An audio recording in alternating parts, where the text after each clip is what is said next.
Hello students. Unacademy के beginners to masters platform पर आप सब इस प्लेटफॉर्म पर लीडर्स या मेंटर सिविल सेवा के हैं स्टूडेंट्स हैं, उनके लिए लेसन्स प्रोवाइड करते हैं जो from the very beginning to the masters level ले। इस प्लेटफॉर्म पर मैं इंटरनल सिक्योरिटी की बात कर रहा हूँ। ठीक, अब देखिए from the very big right concept.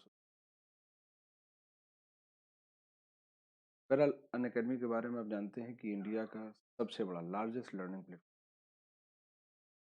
और अगर आप इसको सब्सक्राइब करते हैं चैनल में आपके लिए क्या है, लाइव क्लासेस हैं, टीचर्स एजुकेट अपने टॉपिक पर वो आपसे कर लेते हैं, और उन लेक्चर्स में ही वो लाइव टेस्ट और क्विज़ आपका एसेस परफॉर्मेंस का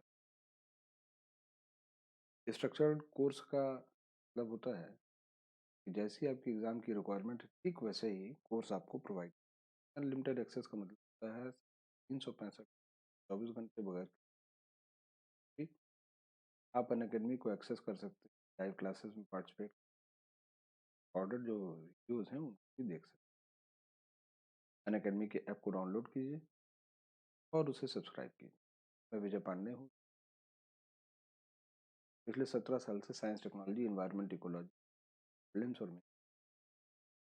और जीएस पेपर 3 में इंटरनल सिक्योरिटी सेगमेंट की भी क्लासेस में कंडक्ट। सिविल सर्विसेज के जो एस्पिरेंट्स हैं उनके लिए इंटरव्यू कंडक्ट करता हूँ 2007 ईयर टुडे। मेरे बारे में कुछ अगर आप मुझे ज्वाइन करते हैं कोड SP विजय P रेफरल कोड को यूज़ करते हुए तो मुरुल पटेल, सुदर्शन को, आशीष मंगलिक, दीपांशु सिंह, अमन शर्मा, 100 से भी ज़्यादा टॉप एजुकेटर्स के वॉच आवर्स देख, बहुत ज़्यादा। आप किसी को भी कोड आप मेरा यूज़ करेंगे सक्सेस करेंगे, और इनमें से किसी भी मास्टर एजुकेटर के आप सीधे से लगातार अन अकेडमी नए नए कोर्सेज लॉन्च करती है। 3000 से ज़्यादा कोर्सेज हैं हर महीने, हर दिन नए कोर्स, पुराने नहीं पढ़ते हैं, इसी की तैयारी को स्टार्ट कर सकते। प्लस सब्सक्रिप्शन सस्ते हैं और आइकॉनिक थोड़े से में दोनों ही केस में अगर आप मेरे referral code SPVP block capital में को यूज़ करते हैं तो 10% का स्टेट वे डिस्काउंट। 12 महीने की फीस जो 49,500 है मेरे कोड को यूज़ करने पर 44,000 की होगी। 2 साल की फीस 70,000 है तो 90,000 रुपये की फीस क्या। आइकॉनिक जो प्लेटफॉर्म है उसमें मेंटरशिप आपको मिलती है, पर्सनल गाइडेंस मिलती है, पर्सनल फीडबैक मिलती है, स्टडी प्लानर मिलती है, daily question answer writing session,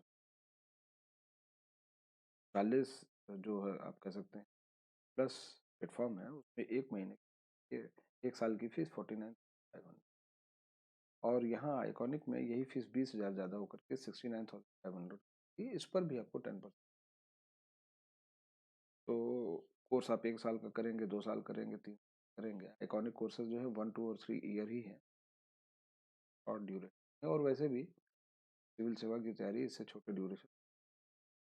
तो SP विजय P रेफरल कोड को यूज़ करें, आप ले जाएं और मेंटर्स के संपर्क तो आप आ ही जाएं।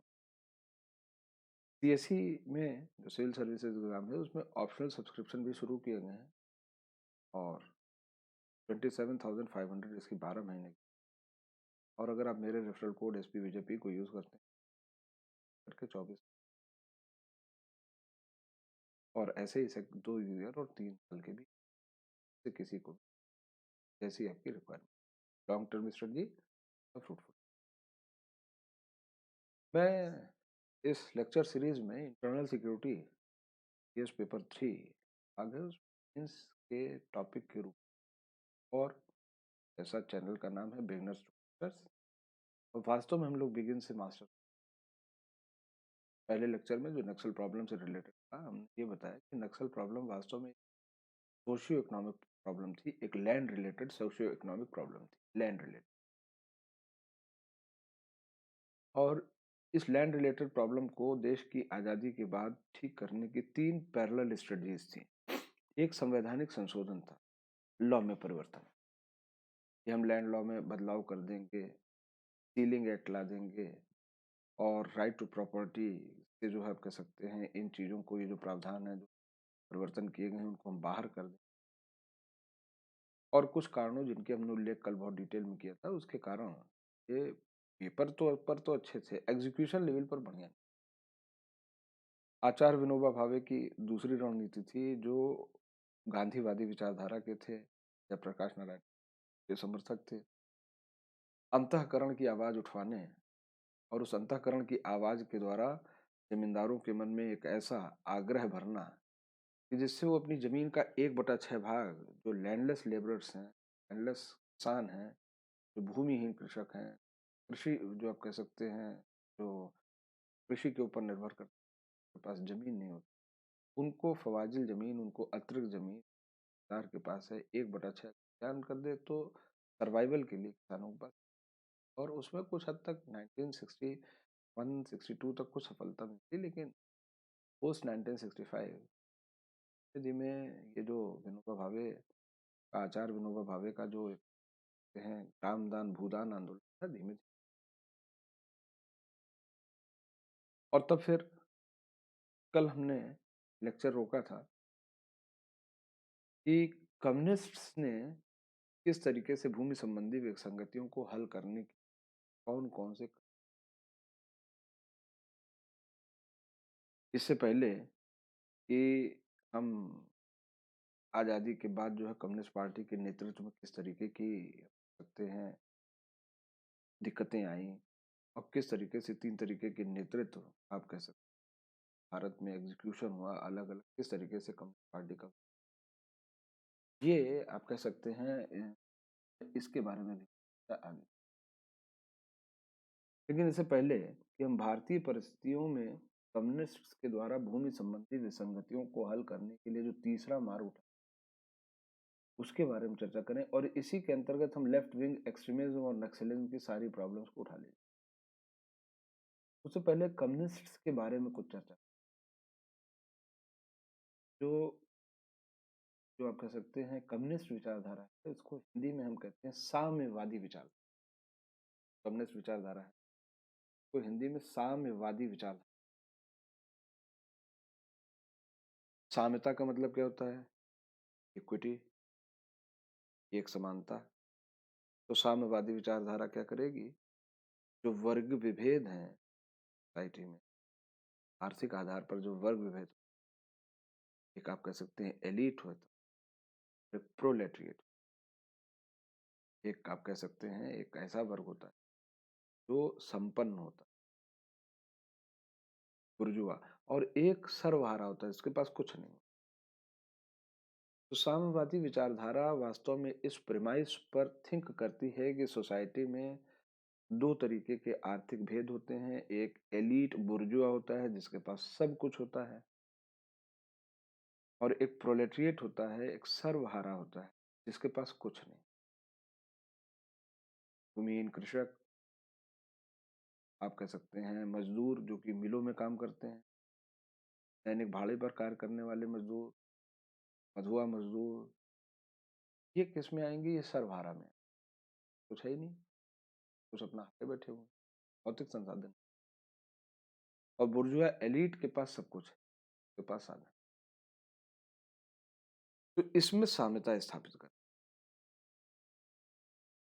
और कम्युनिस्ट विचारधारा वर्ग संघर्ष के आधार पर साम्यता स्थापित, मतलब नीचे वाला वर्ग जो सब कुछ हार चुका है, जिसके पास कुछ नहीं है, जिसके पास जीतने के लिए पूरी दुनिया पड़ी है, वो संगठित हो जाए और थोड़े से पूंजीपतियों और जमींदारों के विरोध में विद्रोह कर दे और उनके संसाधनों को पूरी सोसाइटी में इक्वली डिस्ट्रीब्यूट कर दिया जाए, तो ये साम्यता स्थापित हो जाएगी। यही साम्यवाद का सिद्धांत। इस तरीके से साम्यवाद वर्ग संघर्ष, क्लास कॉन्फ्लिक्ट, इस तरीके से साम्यवाद कम्युनिज्म क्लास कॉन्फ्लिक्ट, वर्ग संघर्ष के आधार पर सोशल इक्वलिटी, सोशल इक्विटी को अटेन करना चाहता है, प्राप्त करना।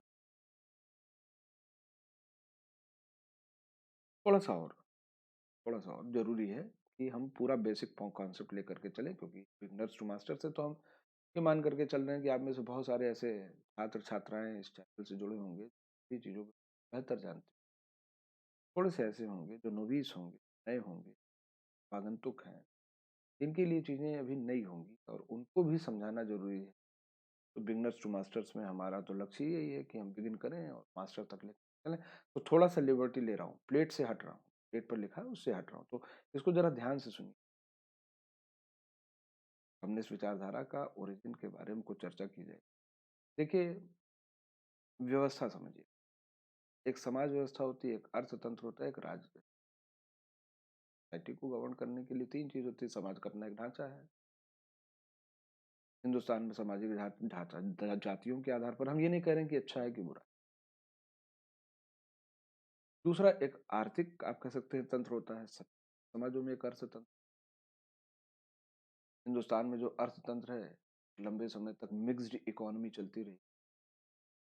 धीमे धीमे हम कैपिटलिस्ट इकोनॉमी की ओर बढ़ रहे हैं, धीमे धीमे हम पूंजीवादी इकोनॉमी और एक साम्यवादी व्यवस्था।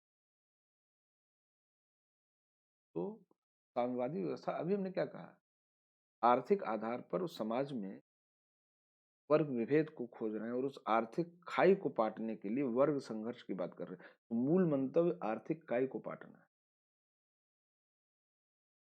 तो एक तरीके से आप कह सकते हैं साम्यवादी विचारधारा आर्थिक रूप से ये मानती है कि जो आप कह सकते हैं उत्पादन और वितरण के सभी साधनों पर सरकारी नियंत्रण। साम्यवादी विचारधारा ये मानती है कि उत्पादन और वितरण, यानी मार्केट और प्रोडक्शन, सारा का सारा सरकारी नियंत्रण होनी चाहिए। कोई चीज प्राइवेट हैंड्स में नहीं हो। इवन किसान अगर खेती कर रहा है तो सरकार की। अगर उद्योगों में कुछ बन रहा है तो उसका टारगेट सरकार निर्धारित करेगी, कितनी मात्रा में क्या बनेगा। साम्यवाद एक तरीके से आप कह सकते हैं आर्थिक विषमता को दूर करने के लिए एक नए प्रकार का सिद्धांत। ये बेसिक जो ह्यूमन साइकोलॉजी है, जो स्व के ऊपर निर्भर करती है, ओनरशिप पर डिपेंड करती है। ओनरशिप एक बहुत इंपॉर्टेंट चीज होती है, उसको डिनाई करता है। बहरहाल,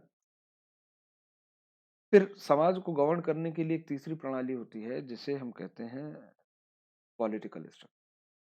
राजतंत्र होता है। इंडियन में राजतंत्र, ईरान में राजा या रानी होता है। ये हेड ऑफ स्टेट है। राजा या रानी है, वो हेड ऑफ स्टेट और अपने मार्गदर्शन में वो राज्य है उसको आगे बढ़ा रहा है। और इनका पद वंशानुगत है। राजा या रानी के जो बच्चे होंगे वही राजा या रानी हो सकते, कोई दूसरा नहीं हो सकता। जैसे हमने क्या कहा कि भाई ब्रिटेन में और भूटान में राजतंत्र और एक व्यवस्था होती है डेमोक्रेसी। डेमोक्रेसी डेमोक्रेसी मतलब आप कह सकते हैं प्रजातंत्र। इसमें गवर्नमेंट को इलेक्ट किया, ये वंशानुगत नहीं है। आपके यहाँ डेमोक्रेसी है, आपके यहाँ डेमोक्रेसी है। आपके यहाँ देखिए प्रधानमंत्री का चुनाव होता है, इवन राष्ट्रपति का भी चुनाव होता है। ये ठीक है कि प्रत्यक्ष न होकर के अप्रत्यक्ष। तो हम, भारत एक रिपब्लिकन डेमोक्रेसी है जहां पर हेड ऑफ स्टेट का चुनाव हो। जैसे अमेरिका में इस समय देखिए कि चुनाव श्री डोनाल्ड ट्रंप और श्री बाइडेन के बीच में चल रहा है और कौन बनेगा कह नहीं सकते। वोट जब तक काउंट नहीं होता तब तक आप ये नहीं कह सकते कौन। तो यहाँ क्या है, ऐसा नहीं है कि श्री डोनाल्ड ट्रंप के बच्चे ही जो है प्रेसिडेंट ऑफ अमेरिका होंगे या ऐसे ही कुछ हो। तब जब head of government is elected then that type of democracy is republican. देखिए इंग्लैंड में भी डेमोक्रेसी है, प्रधानमंत्री का चुनाव होता है, लेकिन इंग्लैंड जो है वो रिपब्लिक नहीं है, क्योंकि रिपब्लिक की शर्त है कि head of state will be elected, head of state को चुना जाएगा। जबकि इंग्लैंड में और भूटान में ठीक है कि प्रधानमंत्री का चुनाव होता है, लेकिन हेड ऑफ स्टेट राजा या रानी वंशानुगत है। तो डेमोक्रेसी हो गई। डेमोक्रेसी रिपब्लिकन भी हो सकती है या इंग्लैंड और भूटान जैसी भी हो सकती है। यहाँ पर चुनाव होते तो हैं, लेकिन जो आप कह सकते हैं हेड ऑफ स्टेट का नहीं, हेड ऑफ गवर्नमेंट का होता है। हेड ऑफ गवर्नमेंट जो है हेड ऑफ स्टेट के नियंत्रण में कार्य, ऑफ स्टेट जो हेड ऑफ गवर्नमेंट जो है, जो प्रधानमंत्री है, वो हेड ऑफ स्टेट के नियंत्रण। एक साम्यवादी व्यवस्था, साम्यवाद जो है वो आप कह सकते हैं वो साम्यवादी व्यवस्था में शासन कम्यून के माध्यम से पूरे देश को छोटे छोटे सेक्टर्स में बांट दिया जाता है, जिन्हें कम्यून कहते हैं। वहां पर कम्युनिस्ट पार्टी के लोग उसके नेतृत्व करते हैं और ये धीमे धीमे इलेक्ट होते हैं, और कम्युनिस्ट पार्टी का जो हेड होता है, जो कम्युनिस्ट पार्टी का मुखिया होता है, वही राष्ट्र प्रमुख। तो कम्युनिस्ट पार्टी, जहां पर कम्युनिस्ट गवर्नमेंट होगी, वहां आप देखिए कि पार्टी प्रभावी हो जाएगी, गवर्नमेंट नहीं। जैसे हिंदुस्तान में कांग्रेस का प्राइम मिनिस्टर हो कि बीजेपी का हो या थर्ड फ्रंट का हो, इससे कोई फर्क नहीं पड़ता। पार्टी गवर्नमेंट के ऊपर प्रभावी नहीं होगी, गवर्नमेंट ऊपर है, प्राइम मिनिस्टर ऊपर है। कम्युनिस्ट कम्युनिज्म में ऐसा नहीं होगा। जनरल सेक्रेटरी जो कम्युनिस्ट पार्टी का होगा, हो सकता है कि जिस जिस देश में ये कम्युनिस्ट का जो है कम्युनिस्ट व्यवस्था हो, वहाँ का जो जनरल सेक्रेटरी होगा कम्युनिस्ट पार्टी का, वो हो सकता है कि देश के प्रेसिडेंट के ऊपर प्रेफरेंस प्राप्त हो। हालांकि ज्यादातर देशों में बाद में कम्युनिस्ट पार्टी ने थोड़ा सा रिफॉर्म किया, जनरल सेक्रेटरी जो कम्युनिस्ट पार्टी का होता है उसी को प्रेसिडेंट नॉमिनेट, ये डिफरेंस खत्म।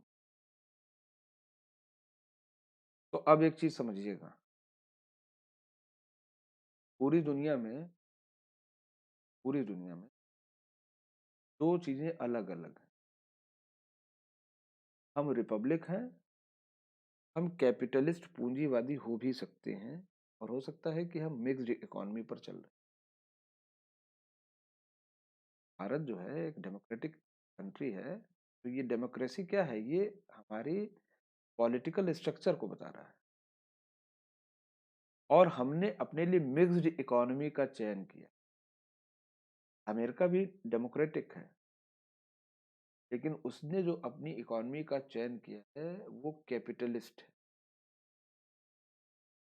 इंग्लैंड भी डेमोक्रेटिक है, रिपब्लिक नहीं है, क्योंकि क्वीन जो है तो वंशानुगत है और राजतंत्र है। तो इंग्लैंड में राजतंत्र के साथ डेमोक्रेसी है, और England is a capitalist country. America में डेमोक्रेसी है, रिपब्लिकन फॉर्म की डेमोक्रेसी है, और वो एक आप कह सकते हैं कैपिटलिस्ट कंट्री। हिंदुस्तान में डेमोक्रेसी है और हम रिपब्लिकन फॉर्म की डेमोक्रेसी हैं, और हमारे यहाँ मिक्स्ड इकोनॉमी। कहने का मतलब है किसी देश की शासन व्यवस्था और उसकी अर्थतंत्र अलग अलग हो सकती। कम्युनिस्ट कंट्रीज में ऐसा नहीं। कम्युनिस्ट विचारधारा एक ऐसी विचारधारा है जो वास्तव में एक शासन व्यवस्था और एक अर्थव्यवस्था को संयुक्त रूप से लेकर के चलती है। यही सबसे बड़ी विशेषता।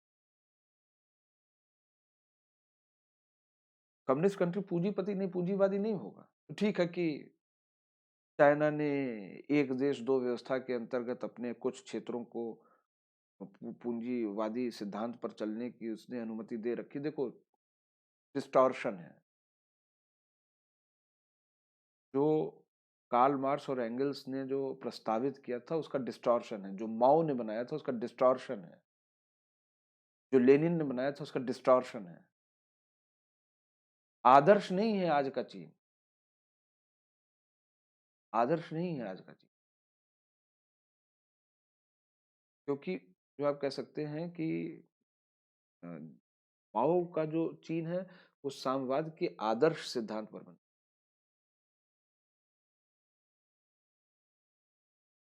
तो चीन में बहुत सारे बदलाव है, कभी चीन के बारे में हम लोग चर्चा करेंगे कि माओ ने क्या कहा।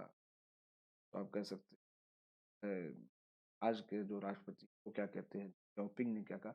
चीन के बारे में कभी और चर्चा। ये अभी हम एक कम्युनिस्ट विचारधारा के बारे में आपसे कुछ चर्चा कर प्लेट नहीं बदल रहा हूँ क्योंकि प्लेट पर सब है ही नहीं, इसीलिए कह रहा हूँ कि लेक्चर को बहुत क्लोजली फॉलो कीजिए। तो पूरी दुनिया में अर्थव्यवस्था और राज व्यवस्था दो अलग अलग इश्यूज हैं, लेकिन कम्युनिस्ट फॉर्म की गवर्नमेंट जहां होती है वहां ये अर्थव्यवस्था और राज व्यवस्था एक साथ जुड़ जाती है। उसकी जो व्यवस्था है उसमें जो आप कह सकते हैं कम्युनिस्ट पार्टी प्रधान हो जाती है, पार्टी प्रधान हो जाती है, गवर्नमेंट पार्टी के क्लचेस में होती है, गवर्नमेंट पार्टी के भीतर होती है। इसीलिए चीन में कम्युनिस्ट पार्टी का जब इलेक्शन होता है तो इसको लोग पूरी दुनिया देखती है, क्योंकि वही चीन का भविष्य। अच्छा, बहरहाल साम्यवाद के जनक जो है कार्ल मार्क्स और एंजल्स, इन लोगों ने साम्यवादी सिद्धांत दिया, जिसमें केंद्रीय सिद्धांत ये था कि दुनिया में आर्थिक आधार पर विषमता है, दुनिया में आर्थिक आधार पर दो वर्ग हैं, एक पूंजीपति वर्ग है, एक आप कह सकते हैं एलीट वर्ग है, एक आप कह सकते हैं जो आप कह सकते हैं बुर्जुआ वर्ग है, एक जमींदार वर्ग है जिसके पास सारे साधन हैं,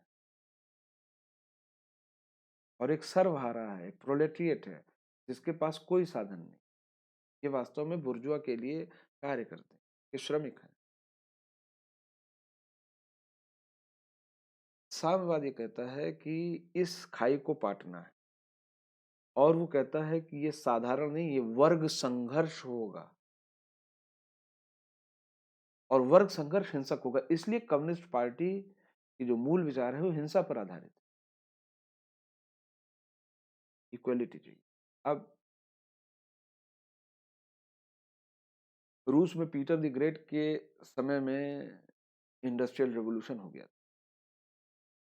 रूस अपने आप को यूरोपीय देश मानता है, हालांकि उसकी जमीन का ज्यादातर हिस्सा एशिया में पड़ता है, फिर भी रूस एक यूरोपीय देश कंसीडर किया जाता है, और वो अपने आप को जो है जो है मानता है कि वो यूरोपीय देश।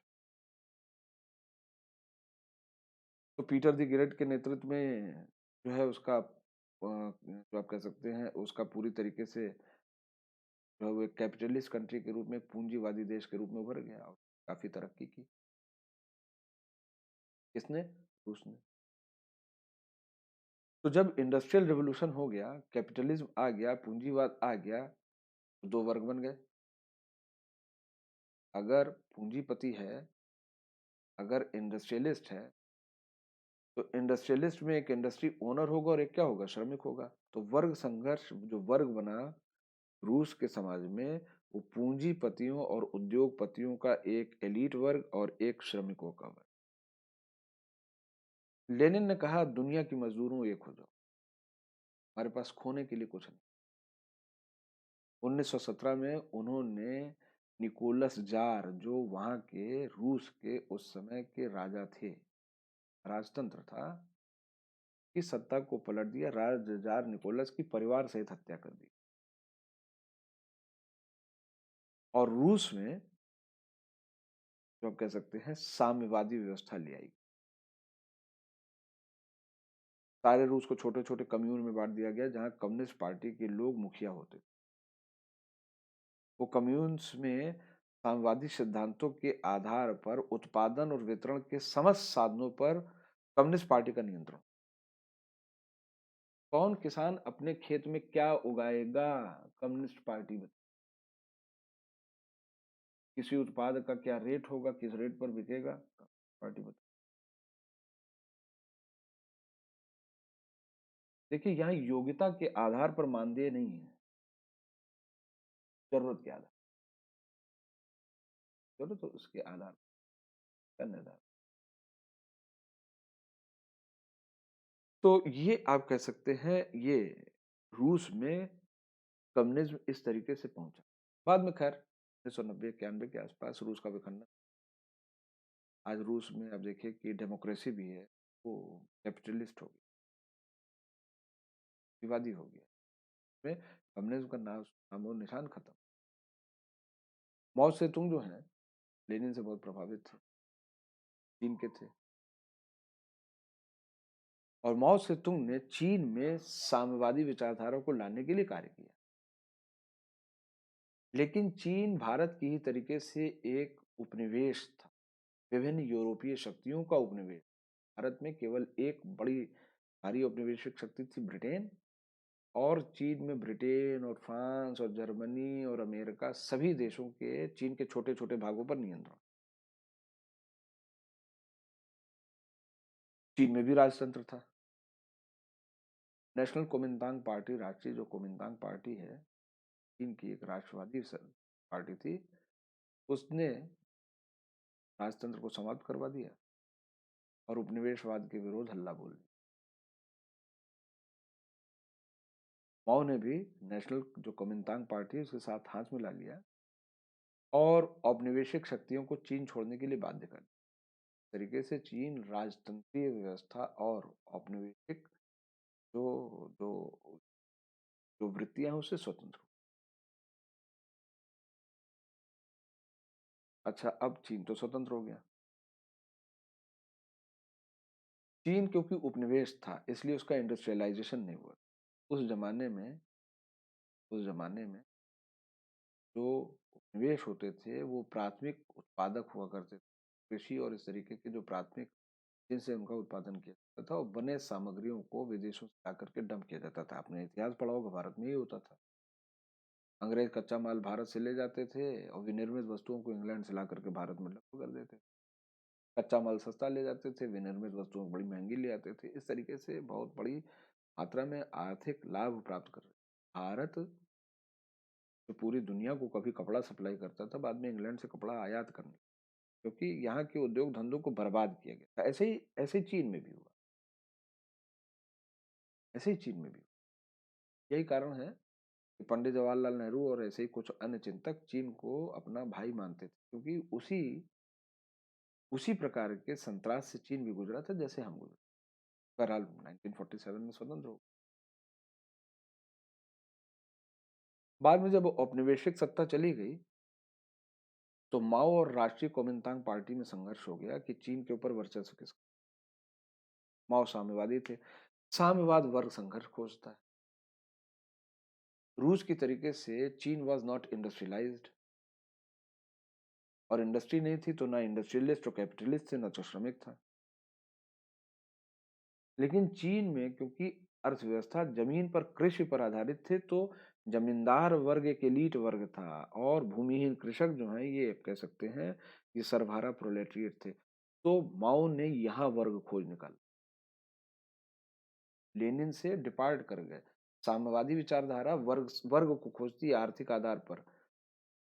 रूस में लेनिन ने उद्योगपतियों और श्रमिकों के बीच का वर्ग खोजा और उस पर वर्ग संघर्ष किया। और चीन में माओ ने वर्ग विभेद खोजा, जो आप कह सकते हैं जो जमींदार हैं में और भूमिहीन कृषकों में, और कृषकों की लाल सेना बन गई। पूरे चीन में घूम घूम करके लाल सेना ने जमींदारों का उन्मूलन किया, घूम घूम करके राष्ट्रीय कोमिंतांग पार्टी का उन्मूलन किया। राष्ट्रीय कोमिंतांग पार्टी हार गई। माओ गुरिल्ला वारफेयर के मॉडर्न सबसे बड़े एक्सपोनेंट। कम साधनों का अधिकतम और अनुकूलतम प्रयोग कैसे किया जा सकता है, माओ से सीखा जा सकता है, सीखा जा सकता है। और तब फिर राष्ट्रीय कोमिंतांग पार्टी आज के ताइवान अथवा फार्मोसा में शरण ले लिया। इस तरीके से 1949 में नया चीन बन गया, जिसे People's Republic of China PRC के नाम से। और ताइवान में रिपब्लिक ऑफ चाइना आरओसी की स्थापना हुई। ताइवान में डेमोक्रेसी है, रिपब्लिकन फॉर्म ऑफ डेमोक्रेसी है। और ताइवान जो है वो एक तरीके का कैपिटलिस्ट कंट्री है, पूंजीवादी, इसीलिए अमेरिका उसको पूरा समर्थन देता है। छोटा सा देश है, टापू वाला। और इधर चीन में क्या हुआ, कम्युनिस्ट पार्टी आ गई। कम्युनिस्ट पार्टी आ गई तो उत्पादन, जो आप कह सकते हैं, जो उत्पादन और वितरण के सभी साधनों के ऊपर सरकारी नियंत्रण। और माओ ने पूरी उत्पादन व्यवस्था को पलट डाला। कमीन स्थापित किए गए, कम्युनिटी फार्म्स की स्थापना की गई, कम्युनिटी लोहे की इंडस्ट्रीज, फाउंड्रीज की स्थापना की। उत्पादन और वितरण के सभी साधनों पर माओ का नियंत्रण। अच्छा, साम्यवादी विचार बहुत आकर्षक होता है। अक्सर युवावस्था में लोग साम्यवादी विचारधाराओं की ओर बहुत आकर्षित, क्योंकि बहुत आदर्श सिद्धांत है कि भाई व्यक्तियों के बीच में ये आर्थिक भेदभाव क्यों, कैसा होना चाहिए, साम्यता होनी चाहिए। और किसी की व्यक्तिगत संपत्ति क्यों, सभी राष्ट्र की उन्नति के लिए एफर्ट करें, मतलब आदर्श रूप में तो बहुत अच्छी चीज। दिक्कत क्या है कि कम्युनिस्ट पार्टी इन चीजों को, इन आदर्शों को प्राप्त करने के लिए हिंसा का सहारा लेती। माओ कहते थे कि सत्ता बंदूक की नली से निकलती, का मतलब हुआ जहां माओवाद जाएगा वहां सत्ता को प्राप्त करने के लिए हथियार और बंदूक और गुरिल्ला वॉरफेयर जाएगा। भारत में सत्यभक्त नाम के एक कम्युनिस्ट विचार थे, जिन्होंने कानपुर में कम्युनिस्ट माइंडेड लोगों की एक कॉन्फ्रेंस बनाई, और वहां उन्होंने इंडियन कम्युनिस्ट पार्टी नाम की एक कम्युनिस्ट पार्टी का गठन। कम्युनिस्ट पार्टी का एक अंतर्राष्ट्रीय संगठन होता है, कॉमिनटर्न कहलाता है। उसका पहला नियम यह है कि किसी भी देश में अगर कम्युनिस्ट पार्टी की स्थापना होगी तो देश का नाम बाद में आएगा, राष्ट्र का नाम पहले आएगा, यानी कम्युनिस्ट पार्टी ऑफ इंडिया होना चाहिए। इंडियन कम्युनिस्ट पार्टी गलत नाम। तो श्रीपाद अमृत डांगे, ये देखिए तीसरे पॉइंट पर उनका नाम डांगे, और इसी तरीके के अन्य विचारकों ने सत्यभक्त के इस विचार की इंडियन कम्युनिस्ट पार्टी इस विचार को ठुकरा दिया, और कानपुर से कम्युनिस्ट पार्टी को बॉम्बे ले गए, वहां उसका नाम सीपीआई कर, communist party of India. Communist party of India ने भी देश की आजादी में भाग लिया। बड़ा विचित्र इतिहास है। कभी वो क्रांतिकारियों का साथ देते हैं, कभी अंग्रेजों का साथ देते हैं। द्वितीय विश्व युद्ध में जर्मनी दुनिया के विभिन्न ताकतों से लड़ रहा था, तो कम्युनिस्ट पार्टी ने, भारत की कम्युनिस्ट पार्टी ने घोषणा की कि वास्तव में ये औपनिवेशिक शक्तियों का संघ है और हमें इससे कोई लेना देना नहीं है। बाद में हिटलर ने रूस पर आक्रमण कर दिया। यहाँ की कम्युनिस्ट पार्टी ने घोषणा की ये पीपुल्स वार है, कि रूस साम्यवाद का केंद्र। अब देखो, अपना कोई राष्ट्रीय विचार नहीं था। जब तक रूस युद्ध में शामिल नहीं था तब तक औपनिवेशिक सत्ता का संघर्ष था। जब रूस अमेरिका के साथ, ब्रिटेन के साथ, फ्रांस के साथ जो है जुट गया, इटली, जर्मनी और जापान के धुरी राष्ट्रों को तोड़ने के लिए जुट गया, तो अब पीपुल्स वार हो गई, और अब वो अंग्रेजों के साथ देने लगे कम्युनिस्ट। और क्योंकि उसी समय भारत छोड़ो आंदोलन चल रहा था, इसलिए भारत छोड़ो आंदोलन का विरोध करने लगे, जासूसी वासूसी करने लगे हमारे राष्ट्रीय आंदोलन। बहरहाल उनकी अपनी एक विचारधारा है, हम तो अभी विचारधारा पर है। तो ये आप कह सकते हैं, ये कम्युनिस्ट जो विचारधारा है, ये वास्तव में वर्ग संघर्ष के आधार पर चीजों को खोजती है। अच्छा, अब भारत में क्या हुआ? भारत क्योंकि औपनिवेशिक राज्य, एक कह सकते हैं एक उपनिवेश था, इसलिए यहां भी भूमि संबंधी विसंगति थी। तो माओ की विचारधारा के आधार पर यहाँ भी कृषक और पूंजी और जो आप कह सकते हैं जमींदार वर्ग के वर्ग संघर्ष को कैप्चर किया जा सकता। द्वितीय विश्व युद्ध के ठीक पहले अंग्रेजों ने और भारतीय उद्योगपतियों ने भारत का कुछ औद्योगिकरण भी कर। जमशेदजी टाटा ने स्टील फैक्ट्री लगा दी थी। किर्लोस्कर और डालमिया के भी अपने आज आ गए थे।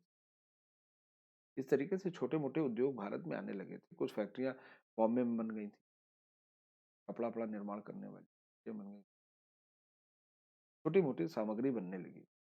तो टूटा फूटा एक औद्योगिक ढांचा था, और जैसे ही उद्योग आ गया तो श्रमिक और उद्योगपति का एक। आधी कम्युनिस्ट पार्टी कहने लगी हिंदुस्तान में कि वर्ग संघर्ष वास्तव में खोजा जाना चाहिए कहाँ? श्रमिकों और आप कह सकते हैं जो मिल मालिक हैं। और कुछ कम्युनिस्ट पार्टी के विचारक कहने लगे कि नहीं, वर्ग संघर्ष वास्तव में किसानों और जमींदारों के बीच। देश आजाद हो गया, देश आजाद हो गया। देश में डेमोक्रेसी आ गई। डेमोक्रेसी के साथ भारत एक रिपब्लिकन कंट्री हो। कम्युनिस्ट पार्टी में 3 फाड़ हो गए। रणदीवे एक जो है भारतीय कहते हैं कम्युनिस्ट विचारधारा के पोषक थे। उन्होंने और उनके समर्थकों ने कहा कि भाई चीनी मॉडल अप्रासंगिक। कहने का मतलब है जमींदार और कृषक के आधार पर, वर्ग संघर्ष के आधार पर भारत में कम्युनिस्ट व्यवस्था को नहीं लाया जाना चाहिए। अब देखो जो हमने अभी तक बताया है उसी के आधार पर अब ये चीजें आपको समझ में आएंगी। लगभग लगभग हमने 1 घंटे का जो लेक्चर लिया है, बैकग्राउंडर जो आपका क्लियर किया है, अब हम प्लेट पर आ रहे हैं। इससे पहले के लेक्चर जो हैं बस आपको सुनने पड़ेंगे, प्लेट पर नहीं है, क्योंकि उसमें बहुत सारे विचार थे, उसका कोई मतलब नहीं है। लेकिन अब अगर आपने उस लेक्चर को क्लोजली फॉलो किया हो, और हमको लगता है आपने क्लोजली फॉलो किया होगा क्योंकि it is very important lecture. Interview में इनमें से हिट क्वेश्चन निकलते हैं, मतलब कोई जरूरी नहीं है कि जीएस पेपर 3 में इसके ऊपर क्वेश्चन मिल जाए। नहीं मिलेगा तो इंटरव्यू में मिलेगा आपको, ऐसे में आपको इसका लाभ मिलेगा। और ऑफ कोर्स जीएस पेपर 3 का तो भाग है ही। और आप में से जो लोग असिस्टेंट कमांडेंट सीएपीएफ वगैरह का इंटरव्यू दे रहे हो, एसएससी के माध्यम से जो एसआई वगैरह का इंटरव्यू दे रहे हैं, क्योंकि हम ये मानते हैं कि जो सिविल सेवा का अभ्यर्थी है वो अनेक अन्य परीक्षाओं में होगा, वहाँ भी यही आपको लाभ। बहरहाल रणदिवे ने कहा कि चीनी मॉडल अप्रासंगिक है। कहने का मतलब है कि जमींदार और कृषक संघर्ष के आधार पर भारत में कम्युनिस्ट पार्टी का गठन नहीं किया जाना चाहिए, इसलिए शहरी कामगार वर्ग के आधार पर एक कम्युनिस्ट आंदोलन शुरू किया जाए।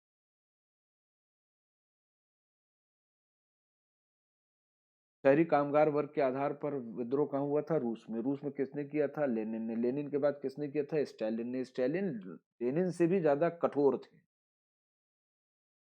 क्रूरता की हद तक कठोर थे। वर्ग संघर्ष को लागू करने में लेनिन तो खैर थे ही कठोर थे। देखिए जो चीनी जो सॉरी जो मार्क्सवादी विचारधारा होगा वो कठोर विचारक होगा, वो उसको अपने सिद्धांतों पर अटूट विश्वास होना चाहिए, जो हम कर रहे हैं सही कर रहे हैं। क्योंकि आप किसी ऐसे व्यक्ति से वो सब छीन ले रहे हो जो उसने अर्जित किया,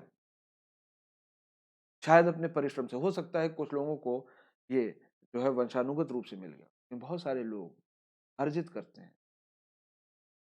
कैपिटलिज्म जो है आपको ग्रो करने की एक अद्भुत, जो आप कह सकते हैं परिस्थिति देता है। अगर आप में परिश्रम करने की क्षमता है, अगर आप काबिल हैं, तो अपनी काबिलियत के आधार पर यू कैन गो एनीवेयर। और आप किस वंश परिवार से हैं इसका कोई बहुत मतलब नहीं होता। तो सक्षम लोग आगे बढ़ते हैं, मेहनती लोग आगे बढ़ते हैं। जिसने अपनी सक्षमता से अर्जित किया उसे छीन लो। जो परिश्रम नहीं कर रहा था, जो घर बैठा था, आपके भी घर में बहुत सारे ऐसे उदाहरण होंगे। पता लगा कोई भाई बड़ी मेहनत करके कमा रहा है और घर में निठल्ला बैठा खा रहा है। तो इस तरीके की चीजों की ये जो मनोवृत्तियां हैं ये अपने आप में बड़ी जटिल हैं, मानसिक प्रत्यय हैं। तो क्योंकि शहरी कामगार के आधार पर रणदिवे का कहना था कि ये कम्युनिस्ट आंदोलन चलना चाहिए, तो माओ के विचार को उन्होंने हटा दिया और स्टालिन से। आंध्र प्रदेश में, तेलंगाना में तो हमने आपको यहीं से लेक्चर की शुरुआत की थी कि भारत में अनेक कृषक आंदोलन देश की आजादी के पहले चल रहे थे, and they continued even after independence also. Telangana में, आंध्र प्रदेश में ये आंदोलन, कृषक आंदोलन चल रहा था। पंजाब में, पटियाला में कह सकते हैं मुजाहरा आंदोलन चल रहा था। तिभागा आंदोलन एकदम आजादी तक पहुंच गया, उसके बाद भी कुछ। अच्छा देखो, तिभागा आंदोलन कहाँ चल रहा था? पश्चिम बंगाल। तेलंगाना आंदोलन कहाँ चल रहा था? आंध्र प्रदेश। नक्सलवाद और माओवाद की सबसे बड़ी जटिल समस्या इन्हीं दोनों राज्यों में तो है। मतलब आजादी के बाद जो पश्चिम बंगाल और आंध्र प्रदेश और तेलंगाना का उसका इतिहास है। बहरहाल आंध्र प्रदेश के समूह ने कहा कि माओ बहुत अच्छे थिंकर, और आंध्र प्रदेश के समूह ने, वो आप कह सकते हैं कि माओ के आधार पर एक जो है कृषक विद्रोह का आयोजन किया, और उसके आधार पर चीनी मॉडल के आधार पर वहां पर कम्युनिस्ट पार्टी का गठन विचार था। एक शहरी कामगार वर्ग के आधार पर, रूसी मॉडल के आधार पर साम्यवादी पार्टी का गठन कर रहा है, और दूसरा माओ के आधार पर कृषक, जो आप कह सकते हैं जो जो कृषकों और जमींदारों के बीच में जो गैप है, उसके आधार पर जो है वो मॉडल को ला रहा है, चीनी मॉडल को ला रहा है। एक तीसरी और व्यवस्था थी। अजय घोष और डांगे ने चीन के मॉडल का विरोध किया। उन्होंने कहा भाई ये चीन का जो मॉडल है, जो मजदूरों और कृषक मजदूरों और जमींदारों के वर्ग संघर्ष के आधार पर है, ये गलत है। और उन्होंने कहा कि भाई भारत और चीन की परिस्थितियां भी भिन्न है, और उन्होंने कहा कि कम्युनिस्ट पार्टी को पार्लियामेंट्री डेमोक्रेसी में भाग लेना चाहिए, यानी विद्रोह नहीं करना चाहिए, आतंक के राज की स्थापना नहीं करनी चाहिए, हत्याएं नहीं करनी चाहिए। हम चुनाव लड़ें अपनी विचारधारा के आधार पर, पार्लियामेंट में पहुंचे, और पार्लियामेंट में लीगल प्रोसीजर अपनाते हुए उन सभी चीजों को प्राप्त करें के लिए हम हैं। कम्युनिस्ट पार्टी, हमने कहा कि भाई कम्युनिस्ट पार्टी किसी भी देश की होती है, कमिंटर्न से गाइड होती है, और ये जो कमिंटर्न है इसके दो केंद्र हो गए। अच्छा, प्रारंभ में कमिंटर्न का जो केंद्र है वो कहाँ था? रूस में था। चीन जैसा आज है वैसे अपने जन्म के समय भी था। कहने का मतलब है चीन विस्तारवादी है, वो अपने से जुड़े हुए राष्ट्र राज्यों की सीमाओं का सम्मान नहीं करता, कब्जा करना चाहता। 1961 के आसपास चीन ने रूस की सीमा में भी प्रवेश किया, उसके ऊपर भी कब्जा किया। उन्होंने वही किया। रूस के साथ चीन का युद्ध हुआ और चीन बुरी तरीके से, बस कमिंटन दो फाड़ हो गया। एक कमिंटन का केंद्र जो है वो रूस में मॉस्को हो गया, दूसरा बीजिंग। देश पर चीन ने आक्रमण कर दिया 1964 में। हम बुरी तरीके से हारे अपनी कमजोरियों।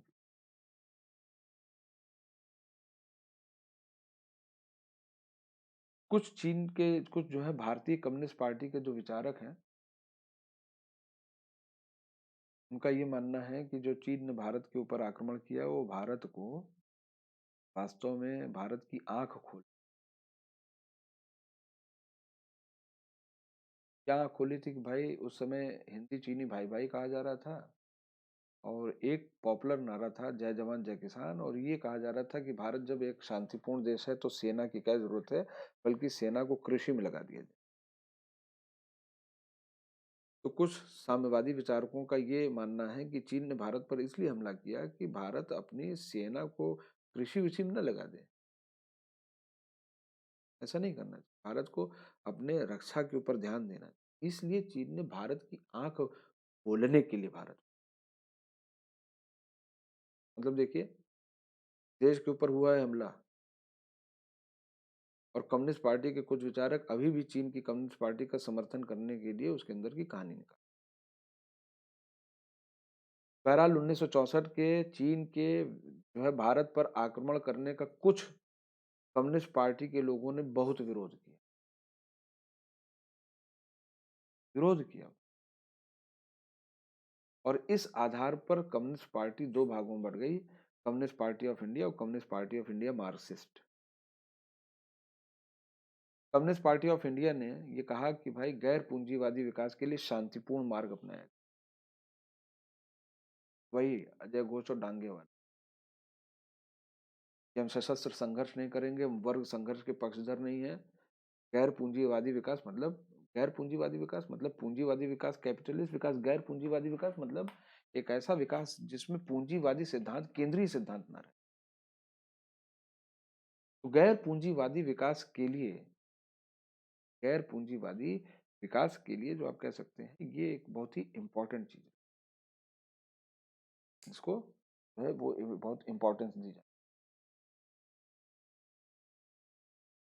तो ये जो आप कह सकते हैं जो कम्युनिस्ट पार्टी की ये जो विचारधारा है सीपीआई की, और सीपीआईएम मार्क्सिस्ट, क्योंकि मार्क्स जो है वर्ग संघर्ष के आधार पर थे, तो उन्होंने कहा नहीं, वही केंद्रीय सिद्धांत जो वर्ग संघर्ष के आधार पर था वही अपनाया।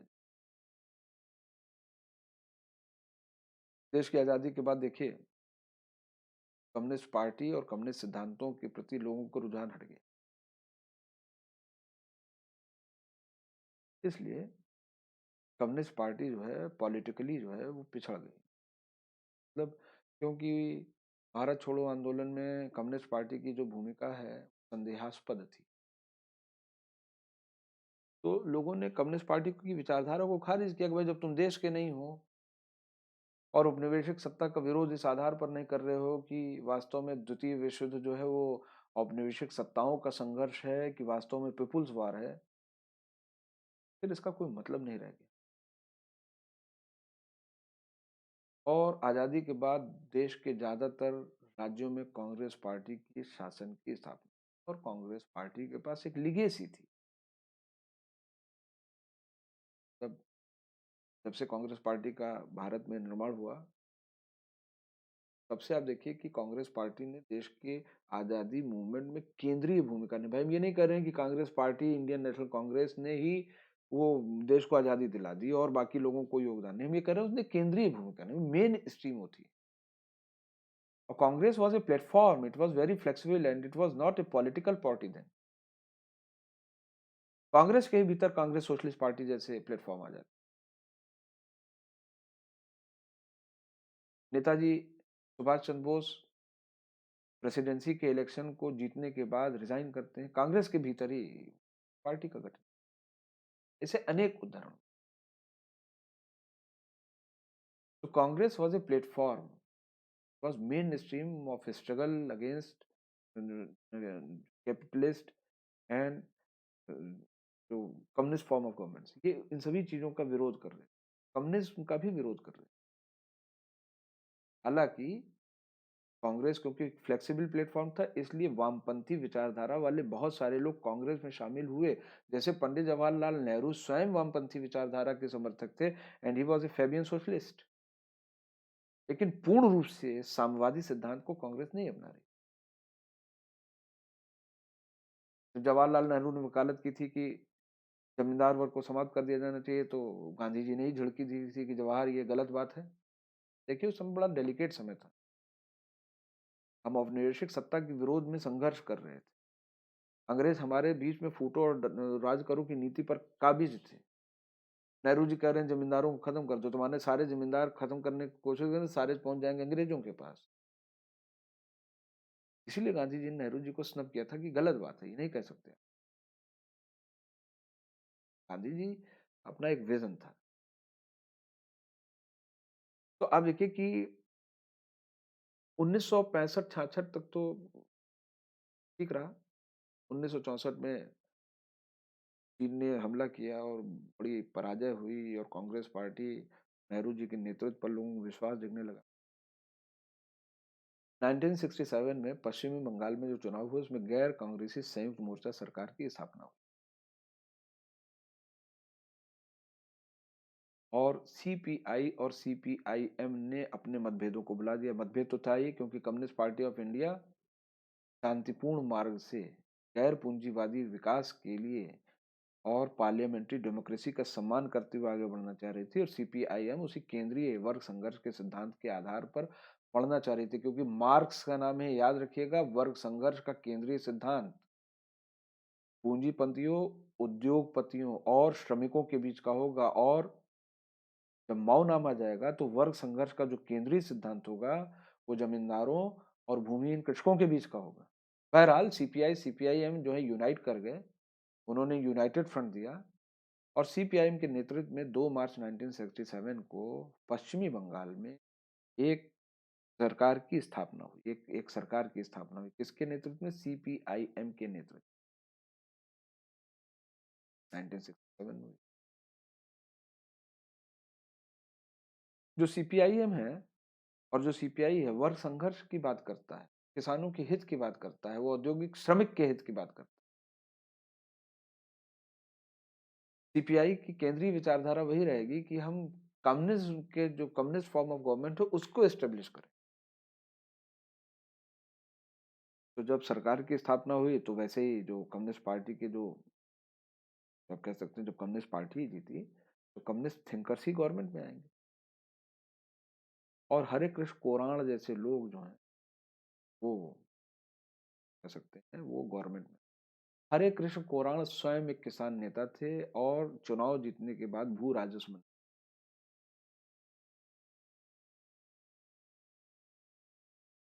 और उन्होंने ये कहा कि जो अतिरिक्त भूमि है वो भूमिहीनों कृषकों के बीच में तुरंत बांट दी जाए। उन्होंने शपथ ली भू राजस्व मंत्री के रूप में हरे कृष्ण कोणार ने। और क्योंकि वो एक किसान नेता थे और किसानों के हित के लिए संघर्ष कर रहे थे और वो चाहते थे कि वास्तव में भूमि का न्यायपूर्ण वितरण हो, इसलिए उन्होंने आते ही तुरंत पहली घोषणा की कि अतिरिक्त भूमि भूमिहीन कृषकों के बीच में बांट दिया जाए और किसान संगठित हो जाए।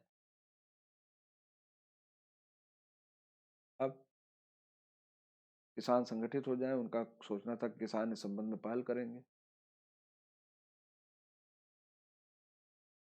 इसी में विमल किसान को एक जुडिशियल डिक्री मिली। गवर्नमेंट बन गई किसकी? कम्युनिस्ट गवर्नमेंट बन गई। कहां पर? पश्चिम बंगाल में, कलकत्ता में।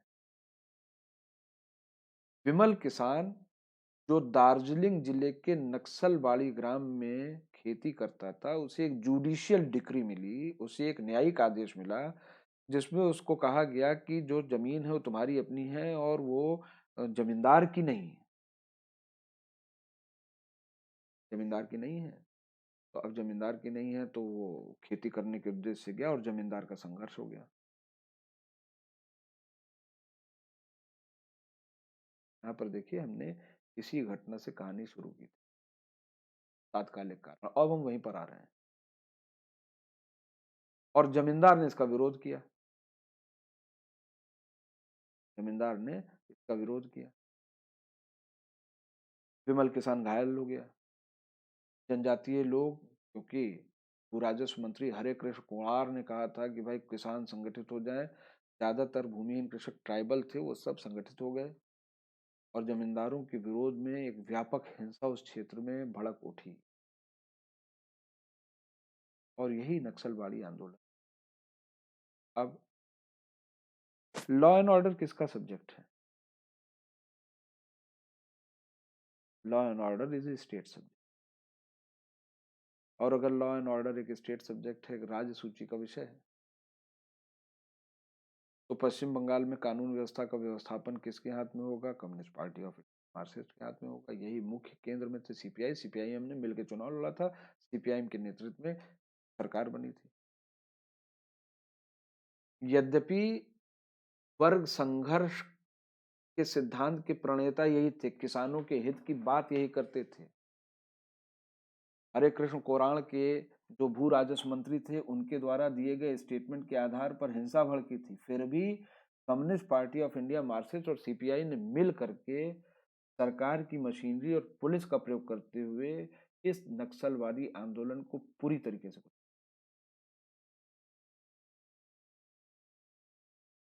क्या है, जब आप सत्ता के बाहर रहते हो तो आप कुछ भी बोलने के लिए स्वतंत्र होते हो। जब आप सत्ता में आते हो तो आप पर जिम्मेदारी, जब जिम्मेदारी आती है तो ये समझ में आता है कि जो कुछ बोला था वो सब वैसे एग्जीक्यूट नहीं हो।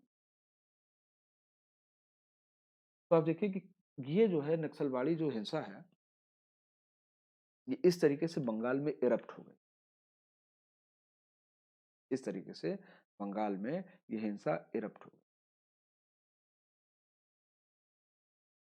और एक बार जब ये हिंसा इरप्ट हो गई तो धीमे धीमे जो नक्सलवाड़ी जो हिंसा है वो पूरे देश के विभिन्न क्षेत्रों में व्यापकता से फैले। अच्छा, जो नक्सलवाड़ी हिंसा है उसमें चारू मजुमदार, कानू सान्याल, जंगल संथाल, टी नागा रेड्डी वगैरह का नाम आप जानते हैं। प्लेट पर आप देखिए ऊपर टी नागा रेड्डी का नाम और चारू मजुमदार, जंगल संथाल और कानू सान्याल का भी नाम। तो वास्तव में ये थिंकर कौन थे? और नक्सलवाड़ी जो हिंसा है उसमें इन सभी थिंकर्स का रोल क्या था? ये हमारे लेक्चर का अगला भाग।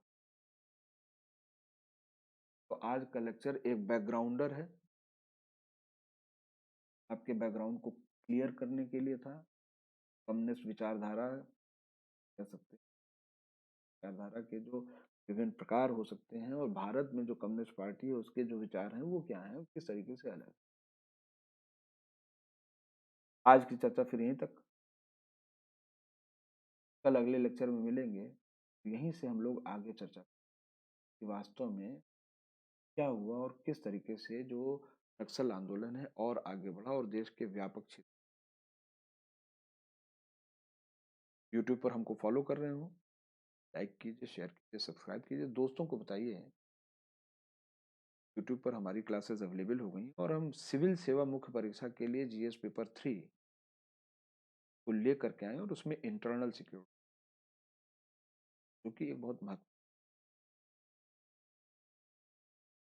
तो यूट्यूब पर हमारी क्लासेस शाम को 6 से 7 रेगुलर हैं और मैं शाम को 4:30 से 5:30 पर अन अकेडमी प्लेटफॉर्म पर, अन अकेडमी के जो ऐप है उसको डाउनलोड कर लें, इंस्टॉल कर लें और अन अकेडमी ऐप में फ्री क्लासेस में आप हमको फॉलो करें। वहाँ मैं साइंस टेक्नोलॉजी पढ़ा और इस समय स्पेस टेक्नोलॉजी के जीपीएस सेक्शन के।